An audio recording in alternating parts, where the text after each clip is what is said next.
Line Arabian dates. இப்போ அது line லயனா டே. இது தரும் ஆரோக்கியம் இயற்கையானது. லயன் லயனா பிரீமியம் டேட்ஸ். எந்த சமையலும் ருசி தேடும் ரகசியம். 20 ரூபாய். குக்கர் விசில மறந்து உணவு வீணாகி போச்சா? இனி அந்த கவலையே வேண்டாம். வழங்குகிறோம் உலகின் முதல் விசில் கவுண்டர் குக்கர், புதிய அல்ட்ரா குரோனோ. அல்ட்ரா என்றால் ஆரோக்கியம். வணக்கம். செய்தி சுருக்கம். தாவேகா அரசின் முதல் பட்ஜெட் இன்று தாக்கல். முதல்வர் விஜய் தலைமையிலான தமிழக வெற்றிக் கழக அரசு மே 10 பொறுப்பேற்றது. தாவேகா அரசின் முதல் பட்ஜெட் இன்று தாக்கல் செய்யப்பட உள்ளது. இதற்காக காலை 10 மணிக்கு சட்டசபை கூடுகிறது. நிதியமைச்சர் மரிய வில்சன் பட்ஜெட்டை தாக்கல் செய்கிறார். தொழில்துறையினர், வணிகர்களிடம் பெறப்பட்ட கருத்துக்கள், பொருளாதார நிபுணர்கள் குழு ஆலோசனைகள் அடிப்படையில் நிதித்துறை பட்ஜெட்டை தயாரித்துள்ளது.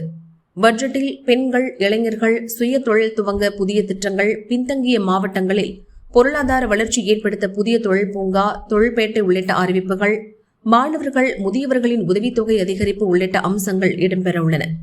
பள்ளிக்கல்வித்துறை சார்பில் பல்வேறு முக்கிய திட்டங்கள் அறிவிக்கப்பட இருப்பதாகவும் தகவல்கள் வெளியாகியுள்ளன. இதைத் தொடர்ந்து வேளாண் துறைக்கான தனி பட்ஜெட் நாளை தாக்கல் செய்யப்பட உள்ளது. இதனை வேளாண் அமைச்சர் வினோத் தாக்கல் செய்கிறார். முதல்வர் விஜய் ஒப்புதல் பெற்று பட்ஜெட்டுக்கு இறுதி வடிவம் கொடுக்கப்பட்டுள்ளது. பட்ஜெட் தாக்கல் செய்யும் இருவரும் புதியவர்கள் என்பதால் அதை எவ்வாறு படிப்பது, எங்கெங்கு நிறுத்துவது, எங்கெங்கு உவமைகள் சொல்வதென துறை செயலர்கள் மற்றும் அரசியல் PAக்கள் வாயிலாக சிறப்பு பயிற்சிகள் அளிக்கப்பட்டுள்ளன. தாவேகா அரசின் முதல் பட்ஜெட் என்பதால் பல்வேறு முக்கிய அறிவிப்புகள் வெளியாகும் என எதிர்பார்க்கப்படுகிறது. உதயநிதி ஆபாச பேச்சு, நள்ளிரவு வரை ஆலோசித்து தாவேகா தலைமை நடவடிக்கை. எதிர்க்கட்சித் தலைவர் உதயநிதியை கைது செய்வது குறித்து முதல்வர் விஜயின் வீட்டில் நேற்று முன்தினம் நள்ளிரவு வரை ஆலோசனை நடந்ததாக தகவல் வெளியாகியுள்ளது. இது தொடர்பாக தாவேகா வட்டாரங்கள் கூறியதாவது: தஞ்சாவூர் கூட்டத்தில் உதயநிதி பேசிய வீடியோ காட்சிகள் தலைமைச் செயலகத்தில் மதிய உணவு இடைவேளையின் போது முதல்வர் விஜயிடம் காட்டப்பட்டன. இதுகுறித்து அவரின் நெருங்கிய வட்டாரம் ஆலோசனை செய்தது. அத்துடன் தஞ்சாவூர் மாவட்ட காவல்துறையிடமும் விளக்கம் கேட்கப்பட்டது. அந்த சமயத்தில் உதயநிதியின் பேச்சு தொடர்பாக சமூக வலைதளங்களில் தாவேகாவினர் விமர்சனத்தை தொடங்கினர். தொடர்ந்து பல்வேறு தரப்பினரும் உதயநிதியின் பேச்சுக்கு கண்டனம் தெரிவிக்கவே சமூக வலைதளங்களில் பெரும் சர்ச்சையானது. அதன் தொடர்ச்சியாக தஞ்சாவூர் கிழக்கு காவல் நிலையத்தில் தாவேகாவினர் புகார் கொடுத்தனர். இந்த தகவல் தஞ்சாவூர் மாவட்ட போலீஸ் அதிகாரி மூலம் மேலிடத்துக்கு வந்தது. அப்போதே போலீசாரின் கண்காணிப்பு வளையத்திற்குள் உதயநிதி கொண்டுவரப்பட்டார். பல்வேறு ஆய்வு கட்டங்களை முடித்து முதல்வர் விஜய் வீடு திரும்பிய பின் அன்று இரவு வீட்டில் ஆலோசனைக் கூட்டம் ஒன்று நடத்தப்பட்டது. அப்போது உதயநிதியின் பேச்சை முதல்வர் விஜய், அவரது ஆலோசகர்கள், காவல்துறை உயரதிகாரிகள், சட்ட வல்லுநர்கள், அமைச்சர்கள் ஒன்றாக பார்த்தனர். வழக்கு பதிந்து நடவடிக்கை எடுக்க முடிந்தால் தாராளமாக எடுங்கள் என முதல்வர் பச்சை கொடி காட்டினார். ஆனால் எதிர்க்கட்சித் தலைவராக இருக்கும் உதயநிதியை கைது செய்தால் தமிழகம் முழுவதும் திமுகவினர் போராட்டத்தில் ஈடுபடுவர். சட்டம் ஒழுங்கு பிரச்சினைகள் வரும் என போலீஸ் அதிகாரிகள் கூறினர்.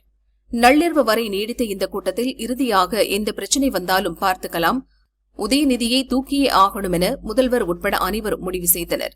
அதன்படி தஞ்சாவூர் மாவட்ட SPக்கு தகவல் தெரிவிக்கப்பட்டு வழக்கு பதிவு செய்யப்பட்டது. அதேபோல சென்னை போலீஸ் கமிஷனர் அமல்ராஜ் மற்றும் அனைத்து மாவட்ட SPக்களும் நள்ளிரவே உஷார் செய்யப்பட்டனர் என்று அந்த வட்டாரங்கள் கூறின. குதிரை பேர வழக்கு விசாரணைக்கு தடை, ஹைகோர்ட் உத்தரவு தாவேகாவுக்கு பின்னடைவு. கிருஷ்ணகிரி மாவட்டம் ஊத்தங்கரை தொகுதி தாவேகா MLA இளையராஜா. இவர் தன்னிடம் தொலைபேசியில் பேசிய சிலர் கட்சி மாறி ஓட்டளிக்க 35 கோடி ரூபாய் தருவதாக பேரம் பேசினர் என திருவல்லிக்கேணி போலீஸ் நிலையத்தில் புகார் அளித்தார். இந்த வழக்கில் தேர்தல் கருத்து கணிப்பு நிறுவனம் நடத்தி வந்த திருநாவுக்கரசு உட்பட 14 பேர் கைது செய்யப்பட்டனர். வழக்கில் குற்றம் சாட்டப்பட்ட சேதுராஜ், கார்த்திக் ஆகியோர் குதிரை பேர வழக்கை CBI விசாரணைக்கு மாற்றக் கோரி சென்னை ஹைகோர்ட்டில் மனு தாக்கல் செய்தனர். இந்த வழக்கில் திமுக முன்னாள் அமைச்சர் செந்தில் பாலாஜியின் சகோதரர் அசோக்குமார் சேர்க்கப்பட்டுள்ள நிலையில் இருவரும் சென்னை ஹைகோர்ட்டில் முன்ஜாமீன் பெற்றுள்ளனர்.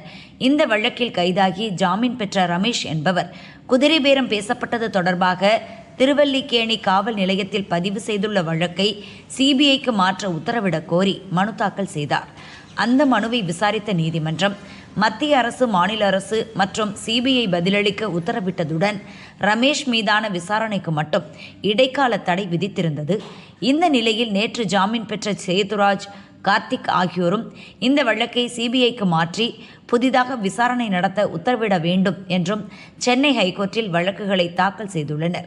இந்த வழக்குகள் தலைமை நீதிபதி சுஷ்ருத் அரவிந்த் தர்மாதிகாரி மற்றும் நீதிபதி G. அருள்முருகன் அடங்கிய அமர்வில் விசாரணைக்கு வந்தன.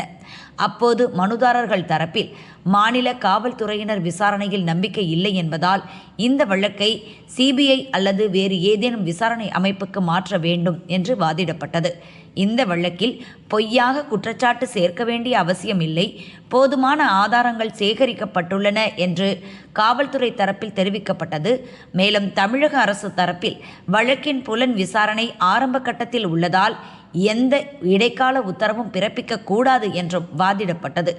அனைத்து தரப்பு வாதங்களையும் கேட்ட நீதிபதிகள் குற்றம் சாட்டப்பட்ட நபர்கள் ஒவ்வொருவராக சிபிஐ விசாரணைக்கு மாற்ற கோரி மனு தாக்கல் செய்து வருவதை சுட்டிக்காட்டினர். குதிரை பேரம் தொடர்பாக திருவல்லிக்கேணி காவல் நிலையத்தில் பதிவு செய்யப்பட்ட வழக்கின் விசாரணைக்கு ஆகஸ்ட் 27 வரை இடைக்கால தடை விதித்து நீதிபதிகள் உத்தரவிட்டனர். இதற்கிடையே இந்த வழக்கில் கைது செய்யப்பட்ட திருநாவுக்கரசு, தியாகராஜன், ராஜேஷ், கணேசன், சீனிவாசன், செல்வம் ஆகியோர் ஜாமீன் கேட்டு சென்னை ஹைகோர்ட்டில் மனு தாக்கல் செய்தனர்.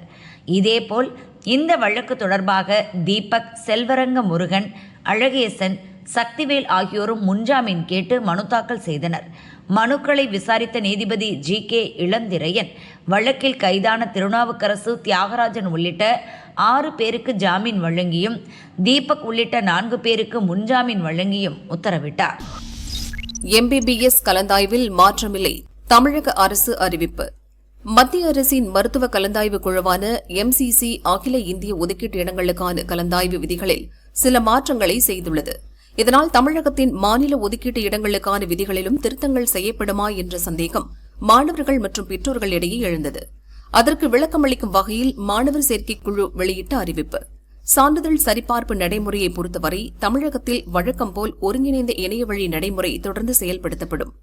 விண்ணப்ப பதிவின் போது மாணவர்கள் பதிவேற்றம் செய்யும் சான்றிதழ்கள் இணைய வழியிலேயே ஆய்வு செய்யப்படும். கலந்தாய்வுக்கு பின் சம்பந்தப்பட்ட மாணவர்கள் கல்லூரியில் சேரும்போது மட்டுமே அசல் சான்றிதழ்கள் நேரடியாக சரிபார்க்கப்படும். கலந்தாய்வு வழியே ஒதுக்கீடு பெற்ற மருத்துவ இடங்களில் சேர விரும்பாத மாணவர்கள் அதற்கான நிராகரிப்பு விண்ணப்பங்களை இணைய வழியில் மட்டுமே பதிவு செய்ய வேண்டும். மாணவர் சேர்க்கை குழுவின் அதிகாரப்பூர்வ இணையதளம் www.tnmedicalselection.org வாயிலாகவே அந்த இடத்தை திருப்பி வழங்க விண்ணப்பிக்க வேண்டும். நேரடியாக அளிக்கப்படும் கோரிக்கைகள் ஏற்கப்படாது. முதல் சுற்றில் பங்கேற்ற மாணவர்கள் அடுத்தடுத்த சுற்றுகளில் இடங்களை மாற்றிக்கொள்ளும் முறை வழக்கம்போல் தொடரும். இதற்கான விரிவான வழிகாட்டுதல்கள் மாநில தகவல் குறிப்பேட்டில் இடம்பெற்றுள்ளன. அரசு ஒதுக்கீடு, நிர்வாக ஒதுக்கீடு, சிறுபான்மையினர் மற்றும் வெளிநாடு வாழ் இந்தியர் ஒதுக்கீட்டு இடங்கள் அனைத்தும் ஏற்கனவே உள்ள நடைமுறைப்படி நிரப்பப்படும். மருத்துவ கலந்தாய்வு குறித்த அதிகாரப்பூர்வ தகவல்கள் மாணவர் சேர்க்கைக்குழு இணையதளத்தில் வெளியிடப்படும். சமூக வலைதளங்களில் பரவும் வதந்திகளையும் தவறான தகவல்களையும் நம்ப வேண்டாம் என தெரிவிக்கப்பட்டுள்ளது. கேஸ் சிலிண்டர் வாடிக்கையாளர்கள் ஆதார் சரிபார்ப்புக்கு இறுதி அவகாசம். Indian oil, Bharat petroleum, Hindustan petroleum ஆகிய நிறுவனங்களிடம் வீட்டு உபயோக கேஸ் சிலிண்டர் இணைப்பு பெற்றிருக்கும் வாடிக்கையாளர்களின் உண்மைத்தன்மையை சரிபார்க்க மத்திய அரசு உத்தரவிட்டுள்ளது. சிலிண்டர் இணைப்பு யார் பெயரில் உள்ளதோ அவர் கேஸ் ஏஜென்சிக்கு சென்று கைவிரல் ரேகை, கண் கருவிழி அல்லது முகம் பதிவு செய்து ஆதார் சரிபார்ப்பு வாயிலாக உண்மைத்தன்மையை உறுதி செய்ய வேண்டும். இந்த KYC பணியை முடிக்க ஏற்கனவே பல முறை கால அவகாசம் நீட்டிக்கப்பட்ட நிலையில் இன்னும் சில வாடிக்கையாளர்கள் தங்கள் KYC சமர்ப்பிப்பு பணியை முடிக்காமல் உள்ளனர். வரும் 16ஆம் தேதிக்குள் இந்த பணியை முடிக்க மத்திய அரசு கெடு விதித்துள்ளது. வீட்டு உபயோக கேஸ் சிலிண்டர் பெறும் வாடிக்கையாளர்களின் உண்மைத்தன்மையை கண்டறியவே இந்த பணி நடக்கிறது. இதுவரை ஆதார் சரிபார்ப்பு செய்யாதோர் வரும் 16ஆம் தேதிக்குள் KYC சமர்ப்பிக்க வேண்டும். தவறினால் வாடிக்கையாளர்களுக்கான கேஸ் மானியம் நிறுத்தப்படுவதுடன் அவர்கள் கேஸ் முன்பதிவு செய்வதிலும் சிக்கல் ஏற்படலாம் என எண்ணெய் நிறுவன அதிகாரிகள் கூறினர். கேரளாவுக்கு ரெட் அலர்ட். தமிழகத்திலும் மழைக்கு வாய்ப்பு. கேரளாவில் தென்மேற்கு பருவமழை தீவிரமடைந்துள்ளது. மாநிலத்தின் பல்வேறு இடங்களில் பெய்த கனமழையால் இதுவரை 12 பேர் உயிரிழந்துள்ளனர். இந்நிலையில் பத்தனம்திட்டா, கோட்டயம், இடுக்கி, எர்ணாகுளம், கோழிக்கோடு, வயநாடு, கண்ணூர், காசர்கோடு ஆகிய 8 மாவட்டங்களில் இன்னும் சில தினங்களுக்கு மிக தீவிர கனமழை பெய்யும் என ரெட் அலர்ட் விடுக்கப்பட்டுள்ளது. ஆலப்புழா, திருச்சூர், பாலக்காடு, மலப்புரம் ஆகிய 4 மாவட்டங்களுக்கு ஆரஞ்ச் அலர்ட் விடுக்கப்பட்டுள்ளது. நிலச்சரிவு அபாயம் உள்ள பகுதிகளில் மக்கள் கவனமாக இருக்கும்படி மாநில அரசு அறிவுறுத்தியுள்ளது. அதேபோல் தெற்கு கர்நாடகா மற்றும் அதை ஒட்டிய பகுதிகள், ஆந்திர கடலோர பகுதிகளின் மேல் வளிமண்டல சுழற்சி நிலவுகிறது. இதனால் தமிழகம், புதுச்சேரியில் இன்றும் நாளையும் மிதமான மழைக்கு வாய்ப்புள்ளதாக வானிலை ஆய்வு மையம் அறிவித்துள்ளது. குறிப்பாக திருவண்ணாமலை, விழுப்புரம், கடலூர், காஞ்சிபுரம், செங்கல்பட்டு, சென்னை, திருவள்ளூர், திருச்சி, கரூர் ஆகிய மாவட்டங்களில் இன்று இடி மின்னல் மற்றும் பலத்த காற்றுடன் மிதமான மழைக்கு வாய்ப்புள்ளதாக வானிலை ஆய்வு மையம் அறிவித்துள்ளது.